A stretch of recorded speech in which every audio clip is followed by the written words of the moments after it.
54 truck. And a lot of damage to the hood on her truck as well. Look how that tire has destroyed the fender and the hood on that truck. For some reason, did both of those trucks have left front tire failures on the first lap of the race?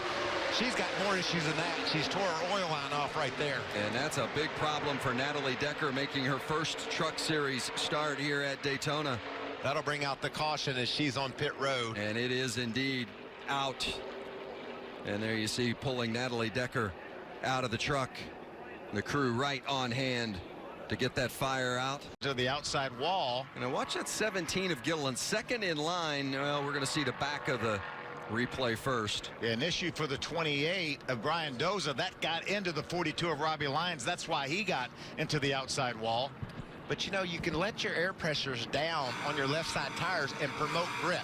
That helps. There you see Doza with the issue. Goes up and catches Lyons. Robbie did a great job of keeping in the gas. No caution yet. No caution yet. 24 truck of Moffitt.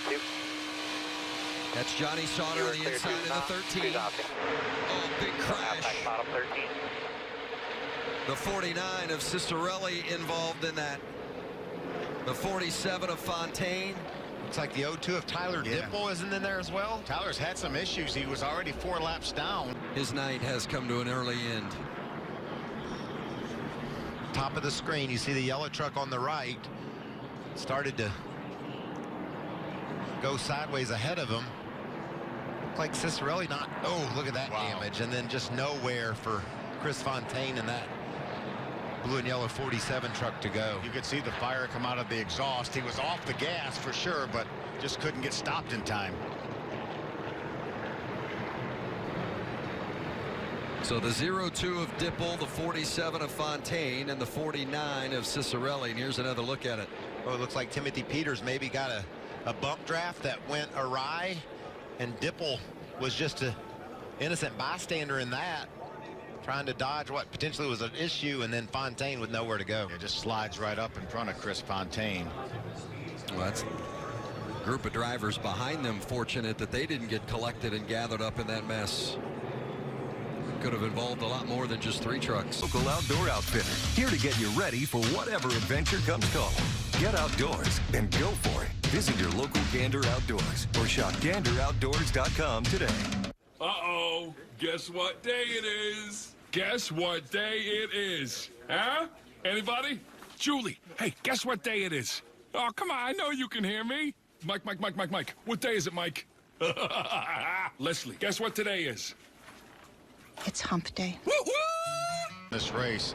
Let's take a look here. The 2 of Creed right there in the middle, and it looked like Jordan Anderson had some sort of an issue and slowed, it looked like. Well, and then Creed ran in the back of him. not sure Sheldon Creed had anywhere to go. No, I don't think so either. Yeah, Jordan looks. Looked like the left front tire looked a little funny on that truck. Possibly maybe a left front tire going down. You know, Phil, he was running, Jordan was in the 5th position when they entered turn 1 and 2. We were on board the truck behind him, and there were sparks coming from behind the truck. I think maybe Jordan felt something was going wrong and pulled up. I don't know. Maybe trying to get out of the way. Moffitt, Sauter, Snyder, Gus Dean, Jordan Anderson, of course, Sheldon Creed, Grant Enfinger, Stuart Friesen, Austin Wayne Self, Brennan Poole, Christian Eckes, all with varying degrees of damage. I just don't think Jordan realized that the 2 of Creed was inside of him as much as he was. Came down a bit. Angela Ruck's just doing a great job running up inside the top 5. We're gonna from Brett Moffitt's view. Brett Moffitt got hung on the outside.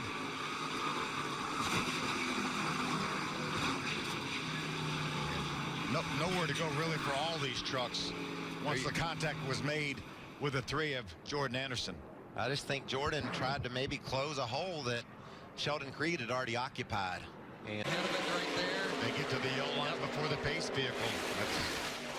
That's a no-brainer call right there. And the 51 of Christian Off Eckes. to your left here now. Turn off to your left. This is where our safety Caution truck is Turn out. off to your left. so a big crash. In the big crash, he right here, suffered. inside out. The 12 of Gus Dean, the 4 of Todd Gillen. Around he goes. Wow, unbelievable that it was just Corey Roper involved in that. How did he not collect others? Lost it on his own right there.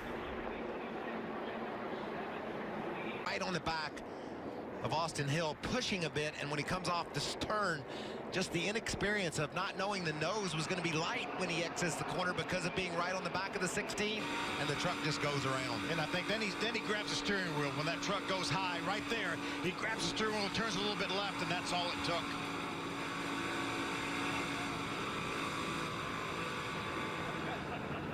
How he didn't collect others, it's amazing. Right there, the front end just goes light on him up the hill. Cranked it left, like you said, Phil, then back to the right, but it was too late.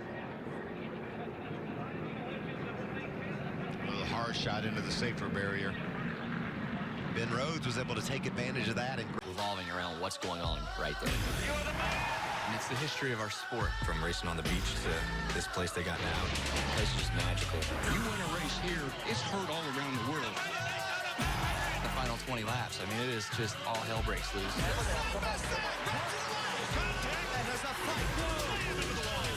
It's the great American race. The 4 and the 18.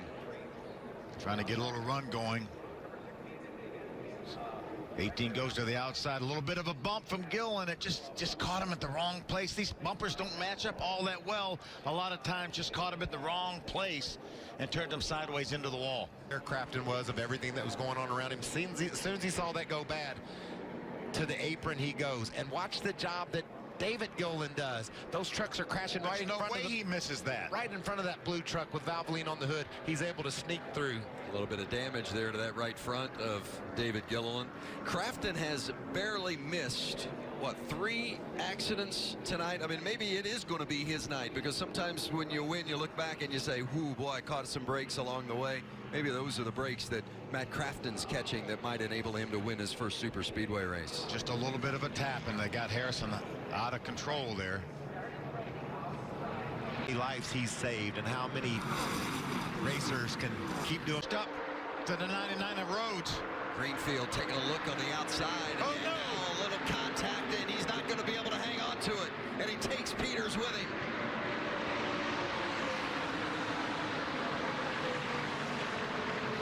Greenfield got out of line, took a little peek, and then... See if you can get it rolling here. Well, check it out. The 68 of Greenfield and the 44 Peters right behind him. Greenfield tries to make it 3 wide. He went high. When that closed, he decided to go back low, but Timothy Peters had already filled that hole. Though we're inside 10 to go, you can't leave holes open, and it was just a case where Greenfield left a door open. Timmy went through the door, and it was too late for Greenfield to throw the block. I'll tell you, I think there's even less damage on that 68 truck of Greenfield. Let's take a look at it. It's going to be a great view from here. He goes up to 16 blocks. Then he said, okay, I'm going to get back behind the 16. But Timothy has already stuck his nose in the center, which is what he's supposed to do, and try to shove the 68 to the outside and get him out of the draft. And unfortunately, they make that contact. And again, Crafton narrowly missed that incident. That's a broken record. Yeah, you know what Crafton's thinking? I don't know how I'm going to pass these guys unless they all just crash. And he keeps moving up as each crash occurs. And that's exactly what just happened. Now he finds himself up in 4th. He's going to restart on the outside of the 2nd row as a pusher. Wow. And what a good truck he's going to be behind, too. Austin Hill's up there. Ben Rhodes, neither one of those trucks have any damage, nor does Crafton. That could be the key, Phil. He could push Rhodes to the win. Remember now, that's as far away from the spotters as we Going to fall. He can't get the momentum back. Matt Crafton needs a lot of help here. Oh, Austin Hill getting into Ben Rhodes. And now Gus Dean coming around the outside. Contact, and Dean is going to take out Rhodes. And Crafton gets through again somehow, and so many more involved in this incident. What about Matt Crafton's move? Look at that truck. Look at the damage on those other 2 trucks right beside. Austin Hill was able to do a great job. Got down on the apron and got through that. The track record 10th caution of the night, and Sheldon Creed this time is going to be finished for the night. You were right, Michael. There wasn't 3 or 4 laps to go. No, it happened. There was a move here by Austin Hill to get to the bottom. Rhodes blocked it, and that just stacked them up behind, Phil. Yep. You could see Shelton Creed did a perfect job. He was to the outside of Dean. Dean blocked. And look at Crafton in the yellow truck, sneaking by all that on the high side. How did he avoid the sliding up to the wall 17 of David Gilliland? That block right there that Dean threw on Creed started it. It was just too late. Just got him a little bit loose there. Caught the 99 of Ben Rhodes. Watch the 17. Barely avoids hitting the 88 of Matt Crafton. And we mentioned every time there's a caution, Crafton just moves up another spot or two, and he has done that again. Watch this block here by Dean. Right there, moves up in front of Creed. Creed still had some room to go higher, but stood his ground, and it turned Dean around. And how does Crafton, oh, he does take a did. little bit of contact, very little, but so he's going to probably have a little bit of left front damage, but considering what everybody else has got on their trucks, it's going to be minimal. Vince, I think he might have gotten to the outside wall as well. Yeah, Ben Rhodes just along for the right, out in the lead, a truck length and a half, clear of the second place truck. There was a little bit of contact to the outside wall for the 88 of Crafton. You see Joe Nemechek slide now. And gets in behind Hill now. Those are teammates up on the high side. Timothy Peters, Ross Chastain. Contact and another crash, and this one involves Gerhardt in the 63. And the caution is back out. Oh, man. Hold on there, hold the brake. Hold the brake. Pop off, knowing there's so few trucks in the race.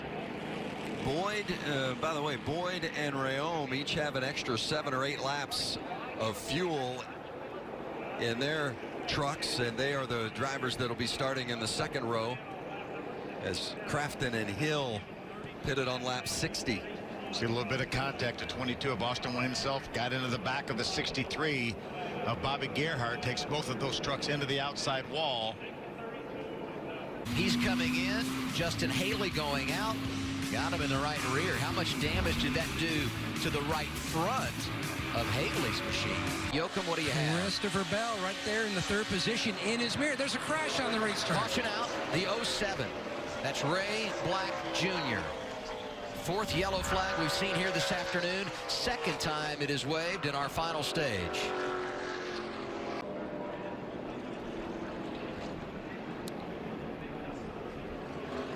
Oh, yeah, as you see back there in the back of the pack there, it looked like the 19 trying to get in line and just misjudged it a little bit. And I believe Ray Black Jr. was just the innocent bystander in the wrong place, wrong time. And you know, good news, he didn't hit anything, but he does get some nose damage.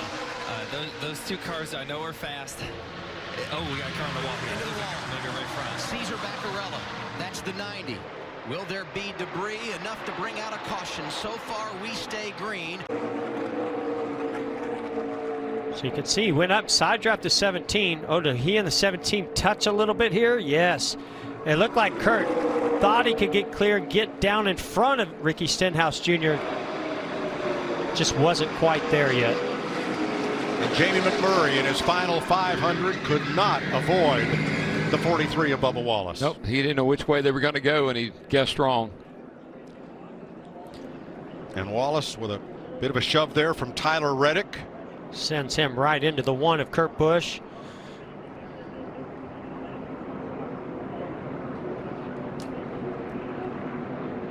Yeah, I'd seen Kurt Busch making a bunch of moves. I think his car was actually working pretty well. He made one move trying to go a little bit further forward. Didn't work out for him. Got him behind. Yeah, you can see from Joe Logano's roof cam. Picked up from that group. I think they used it. I think the discretion here. Trouble, turn 1. Oh, yeah, here we go. In front of this whole group. Parker Kligerman down on the inside, and that is Casey Mears. There was contact between the 2. Around went Kligerman. Yeah, just so hard to tell from that angle. And with the leaders on rushing. Well, that's what.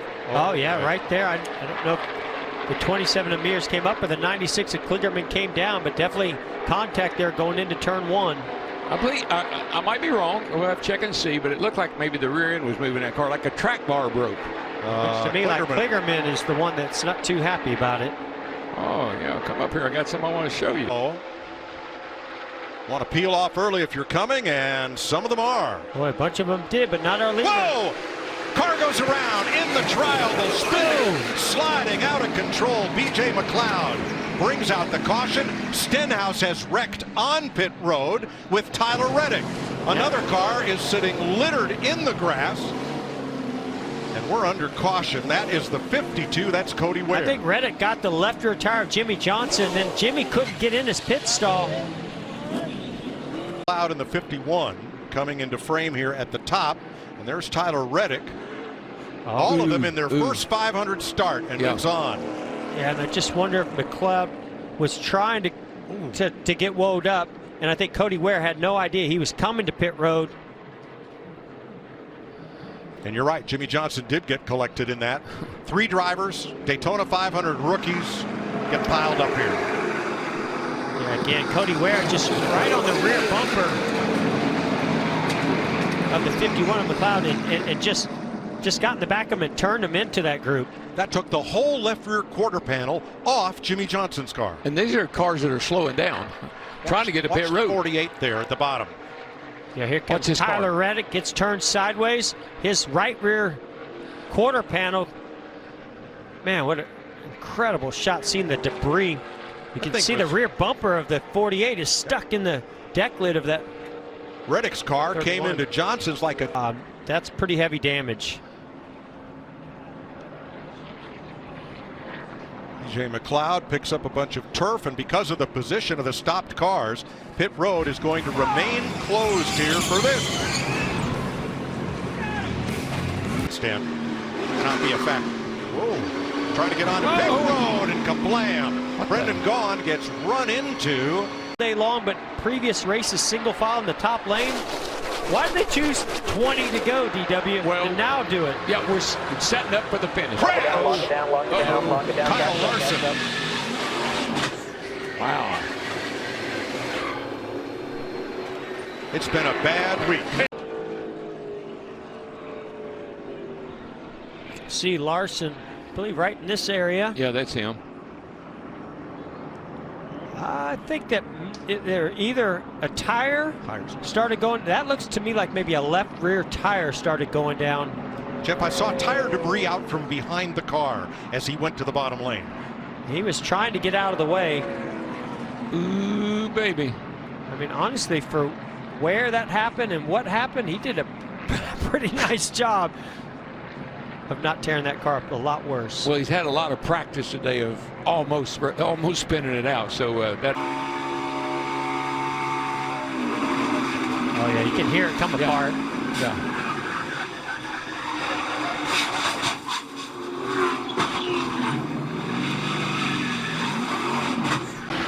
And we saw this in the duels as we watched Joey Logano. Now Kevin Harvick's going. What's spinning? Keselowski. Caution. 5 back to the next group. Caution's out. Might that look like another left rear tire? Maybe made contact, got the left rear tire knocked down. Yeah. See right here, it just. The banking saved him a little bit, at least kept him from getting into the outside wall. And he just loops it around. Does a good job staying out of the wall and causing any more damage. They've got that car started up now. I think they pushed him off. It's his 10th try to win the 500. Brad Keselowski has been a champion of the sport, but has not conquered the 500 here at Daytona. See that left rear tire all the way down to the rim. From Boyer on the inside.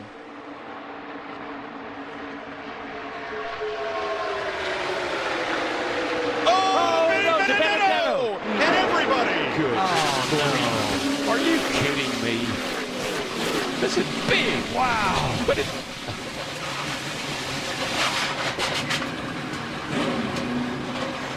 Boy, it just reminds me of the Clash. Same type of carnage that we saw where these cars were going everywhere. A lot of damage. Side lane, DiBenedetto and Paul Menard. Yeah, Paul Menard giving a pretty nice push down the back straightaway to DiBenedetto. Gets to his right rear. Oh, yeah, that just starts to turn him a little bit. Got him in the right rear. And then he collects Menard. Yeah. Logano just misses it, but the whole outside lane and half the inside pile up. And this is exactly what we were just talking about. At this stage in the race, you can start to taste victory in the Daytona 500. You want to see that checkered flag, and you'll do anything to get it, and you know you've got to be more aggressive with those bump drafts. It looks exactly like the Clash. I mean, all those cars, third turn, all those cars wadded up, sliding up the track with sparks flying. It looked so much like the Clash. That is the 17th of February, looking way too much like the 4th of July. Amen. Fireworks everywhere. Yeah, and it really and truly, it was Paul Menard.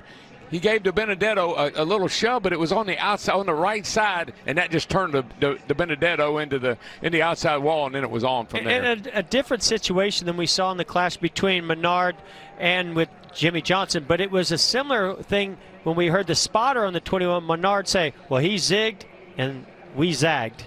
And in this case, Menard told his team on the radio, I just bumped him a little too hard. Yeah, I mean, what are you going to do? It's the end of the race. You're trying to help that guy. You're trying to help the Benedetto. You're not trying to wreck him, but just bad judgment. Look at that 10 car. Almirola's number 10. Look at David Ragan underneath the 10 of Almirola. David Ragan, see what springs he's running. Look at that. All those sparks flying. Amazing camera work by our Fox Sports crew. You're riding with Joey Logano. Just a 12, no run. Keep on, no. Keep coming, you're inside. Keep coming, come on, get away from him. Just one too many pushes there, Mike, is what I saw. Kyle Larson. Back in front, check up. Nothing behind us. Nothing behind us. Okay, lock it down. Come right back to the top. Keep it rolling. Come to the top.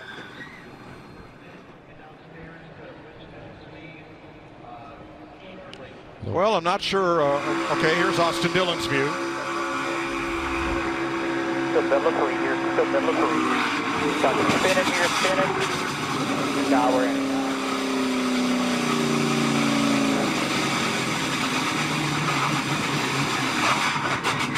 Ouch. Martin Truex. Ooh.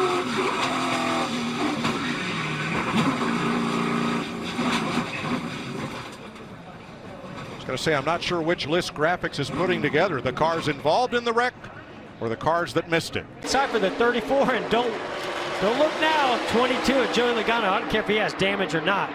Oh, he's going to turn the 30. Oh, man, he almost turned the 34 McDowell. Great save by McDowell. Now here we go. They wrecked again. Larson and Stenhouse. You won't believe how Ryan Preece shot the gap and got through there. I can't believe it. Well, you know what I can't believe? They wrecked again. From the Goodyear blimp. We saw this, the last wreck that happened. The 22 and the 34 are bump drafting there. The 22 hooks him a little bit, but actually this wreck ended up happening because the 17 of Stenhouse dove to the middle. There really wasn't much of a hole there. Collects the 42 of Larson, the 4, knocks the 4 Kevin Harvick, Kevin he goes Harvick up to the the hill, hits the infield. wall, and here comes the 13, gets into the 2, spins him around. Holy smokes. I thought the truck race that night, they had 6 trucks or 7 that were running at the finish. I thought, I'd never seen anything like that until now. Pfizer cam. Ryan Preece, this is the roof cam. Inside, Look at this. Check up. Woo! Hey, that's some modified driving right there. Now watch Stenhouse here. He sees a small, tiny gap that really wasn't there. Nope. Pushes the 4 of Kevin Harvick to the infield, turns around Kyle Larson. His buddy, by the way, Kyle Larson. I don't know. I don't think he got any buddies right now. Lordy. The blue car, Stenhouse, bam. Larson just get together. Oh, and by the way, there's our pole sitter, William Byron in the 24. He just drives right through it. Wow. Man. How did he do Amazing. that? He missed that wreck. I don't know.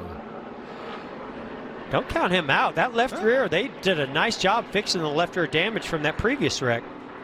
What did young William have to say? Hey, the thunder right there. Good gracious. I don't want to ride with anybody. 18 jumped up in front with the block. Down half a lane. Here comes 17. It's going to split you here. It's going to split you. Lock it down. It's like an instant replay. Sometimes you do have to lift. Still 2 wide, 1 back, 13 with you. Still out there tight. Kevin Harvick, he had no clue what was coming. He's like, what just happened? I was going to say, I didn't see an advantage until that just happened right there. Now 3 wide, 2 rows back, 3 rows back. Oh, Boyer gets turned. Yeah. Looked to me like he came up just a little bit too early on McDowell. Oh. And William Byron's luck runs out. Get through that one. What memo did we not get? I mean, this is crazy.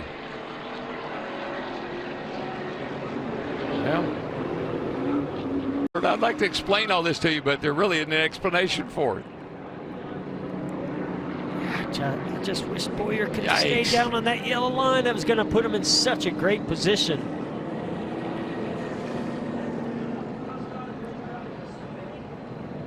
Jimmie Johnson in the 48.